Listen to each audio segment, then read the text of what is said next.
Students, हम पढ़ रहे हैं आपके पार्ट 1 हमारा भारत।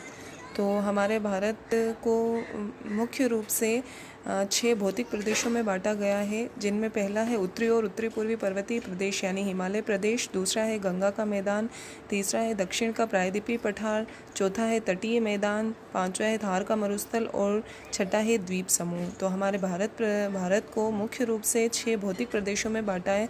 आपको पता है भारत में विविधता पाई जाती है, बहुत बड़ा देश है और इसमें विविधताएं पाई जाती है। तो आज अपन देखेंगे कि भारत में विविधता में एकता किस प्रकार विद्यमान है।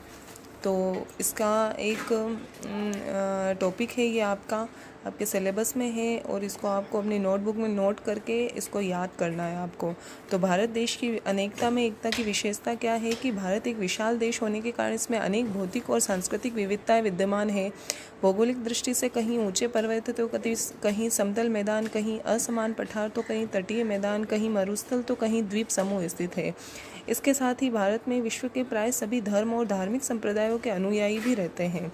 जैसे अलग अलग संस्कृतियों के लोग रहते हैं, अलग अलग धर्मों के लोग रहते हैं, अलग अलग भाषा, वेशभूषा, खान पान सभी लोगों का अलग अलग है भारत में, लेकिन फिर भी सब लोग एकता से रहते हैं, मिलजुल कर रहते हैं। भारत कई धर्मों का जन्म स्थल भी है, जैसे हिंदू, बौद्ध, जैन, सिख आदि धर्मों का जन्म भारत में ही हुआ है।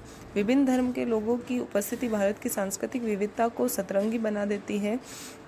यहाँ अनेक भाषाएं और बोलियां प्रचलित है। इस प्रकार कश्मीर से कन्याकुमारी तक और गुजरात से अरुणाचल प्रदेश तक भारत एक अनूठा और विविधताओं भरा देश है। यहाँ विभिन्न धर्मों के लोग, विभिन्न भाषाभाषी लोग मिलजुल कर रहते हैं। यहाँ विभिन्न धर्मों के लोग, विभिन्न भाषाभाषी लोग मिलजुल कर रहते हैं। किसी भी संकट की घड़ी में लोग कंधे से कंधा मिलाकर खड़े रहते हैं। अतः भारत में इतनी अधिक भौगोलिक और सांस्कृतिक विविधताएं होने के बावजूद भी यह एकता के सूत्र में बंधा हुआ है। इसीलिए इसको कहा जाता है कि अनेकता में एकता है भारत देश में, यानी भारत देश की प्रमुख विशेषता है ये अनेकता में एकता। जैसे कि अभी आप देख रहे हो, अभी पूरे देश के अंदर मुश्किल घड़ी आई हुई है कोरोना संकट के कारण। तो इस समय भी पूरा भारत देश एकजुट होकर इस मुश्किल घड़ी से, इस संकट की घड़ी से लड़ रहा है। तो ये हमारे देश की प्रमुख विशेषता है। इसको अपने नोटबुक में नोट करके व्हाट्सएप ग्रुप पे सेंड कर देना। Thank you.